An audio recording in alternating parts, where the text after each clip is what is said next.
I want to bring in Anthony Coley. He's MSNBC's Justice and Legal Affairs analyst. Anthony, it's so great to have you here. So obviously Trump's doing okay for himself. He's arriving on private planes. He's got this huge apparatus behind him footing his legal bills most of the time. In fact, I think the latest number we have from his Save America PAC is that they already spent $20 million on legal fees in the first 6 months of 2023, 2/3 of the PAC's total spending. Right. I mean, how can they keep that up? And how much higher could the fees go, given this is a very sprawling case, right? The fees could go extremely high. But let me tell you, I saw the photograph of Jenna and Giuliani on the screen. I have zero sympathy for any of these defendants, especially the lawyers, Anna.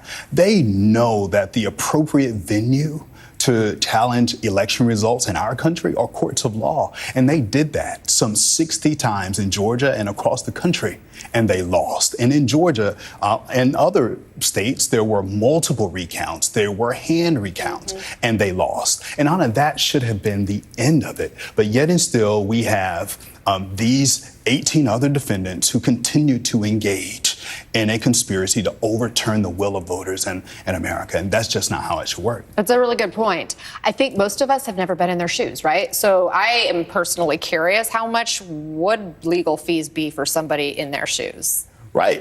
Listen, it's going to escalate. We're talking tens and tens of thousands of dollars for many of these folks. If anything, Anna, what we have observed over the course of Donald Trump's 50 plus years in the public spotlight is that he looks out for himself.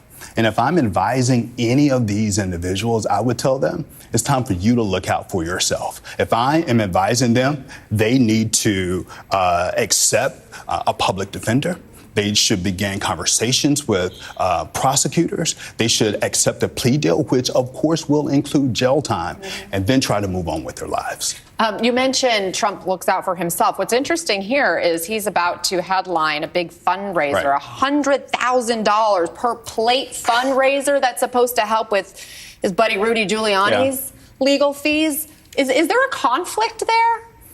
Perhaps there is, but I think what he's trying to do here, this is all self-preservation for Donald Trump. Rudy Giuliani was one of his right-hand men, and so he's trying to keep Rudy close, particularly in the Willis investigation, but also the case, but also the case with Jack Smith has on election interference. But even if he is able to prevent Giuliani from flipping, these are still tight cases. These are cases that are rooted in facts, they're rooted in the law. And in Georgia in particular, some of the prosecution's lead witnesses are conservative Republicans in the state who refuse to go along with Donald Trump's election lies. That's a good point. Yep. Thank you so much, Anthony Coley. Appreciate your analysis. Thanks for being here. Really nice to have you here. Thank you.